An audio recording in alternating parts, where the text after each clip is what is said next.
Hi. I'm lying on my bed here. I'm at a men's camp somewhere in Kwakoso. And a thought struck me. Now, you listen to me and listen to me well. I'm not insinuating anything.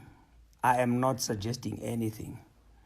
I am saying religious freedom is such a serious issue where we religious people are concerned that if it cannot be addressed within the existing political structures, maybe we should create our own structures politically to address it. This is a serious issue. We refuse to be the generation during whose time the church was sold to the highest bidder. Now we have voted political parties into power.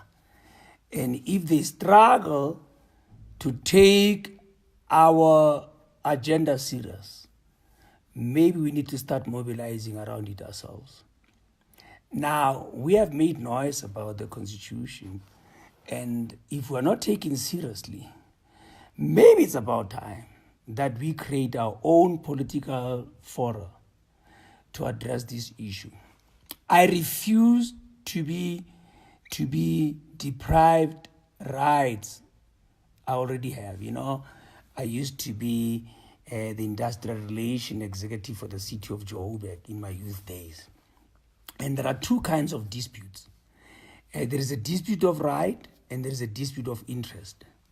Let me tell you what the law says about it. A dispute of interest is, it's not my right yet, but I want it to be a right.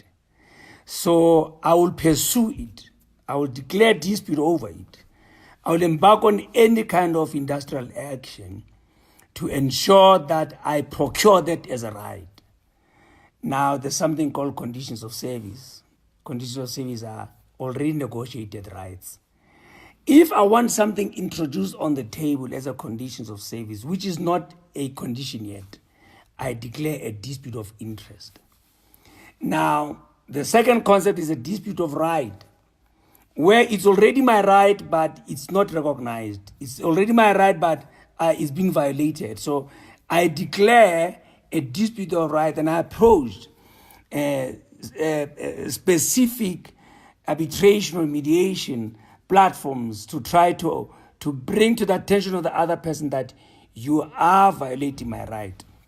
Now, regarding religious freedom, we religious people are not declaring a dispute of interest.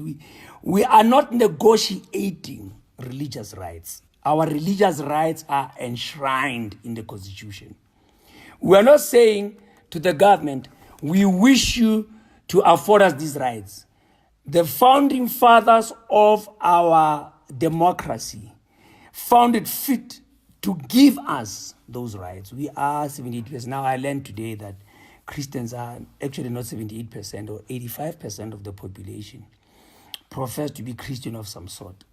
I'm not talking about Christian rights. I'm talking about religious rights.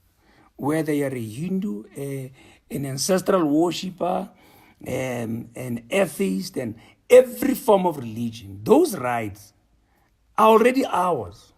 We're not saying give us these rights. Give us the right to freedom of expression. Give us a right to freedom of conscience. Give us a right to freedom of association. Give us a right to freedom of conscience. Those rights are ours. And if the present political structures will not respect those rights, we're not asking that the CRL, Rights Commission or the Human Rights Commission or any Section 9 body, we're not even asking Parliament or Cabinet to give us religious rights. They are there in the Constitution. I've said it then, and I'll say it again. The only way we can be forced to belong to structures, regulated structures, against our will is if we change the present Constitution. Because within the provisions of the present Constitution, you can never force me to belong, because freedom of association is my constitutional right. You can never force me to subject issues of my conscience to your approval. before I practice them. You can never suppress my speech. Right now, the hate speech bill is stuck in Parliament because the only way you can pass that bill is if you change the constitution. I have a right to say homosexuality is sin. I have a right. And a homosexual has the right to say Christianity is stupid. It's a freedom of expression. It's not hate speech. It's hate speech when I say let's kill the homosexuals, let's kill the Muslims, let's kill the Christians. It's hate speech. But when I express my opinion within the confines of my conscience, you can never penalize me over that. So I'm saying to you on a Saturday evening, if our pleas fall on deaf ears, if we are struggling to enforce rights that are presently ours constitutionally, maybe we need to set up our own political forums and platforms to express and to push for that. We can never keep putting in power administrations that trample underfoot our constitutional rights. We can never allow ourselves with numbers on our side to keep being dictated to by a minority of people. I'm not anti-religious and I'm not anti any religion. But the question that should be asked is, how did a religion like Islam with 1%, less than 1% of the population, win so many rights? They have prayer rooms in airports. When people have Ramadan, they get free on Fridays. I used to be an executive for government. There are certain government executives we knew would never attend 12 to 2 p.m. meetings on Fridays. How do the Muslims afford to have such rights when I can't exercise my right when I belong to a group that is 85% of the population? Because the Muslims are aggressive about those rights. We don't need numbers on our side for government to recognize our constitutional rights. But if they think we're a bunch of clowns, maybe we need to set up intelligent structures. I don't believe in a creature such as a Christian political party. I don't believe in that. But I believe in expressing my ideals through my vote and through my political voice. And I want you to think clearly about this and to think deeply about it. Maybe if the present political structures think we are clowns, maybe it's about time we proved you're not. Don't forget this. Our battle for recognition is not a biblical battle. It's a constitutional battle.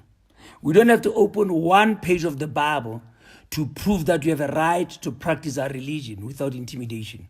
It's a right enshrined in the Constitution. This secular state that South Africa is binds every administration. I hope you understand the difference between state and government. State is a sovereign jurisdiction that South Africa is. Government is an administration. We can change tomorrow. The ANC may not be the future government. They may not be government next year. The government has no right to change or to alter rights afforded us constitutionally. And if they think we're a bunch of clowns, maybe it's about time we proved it not. Think about this. I think the guys are calling me for supper now.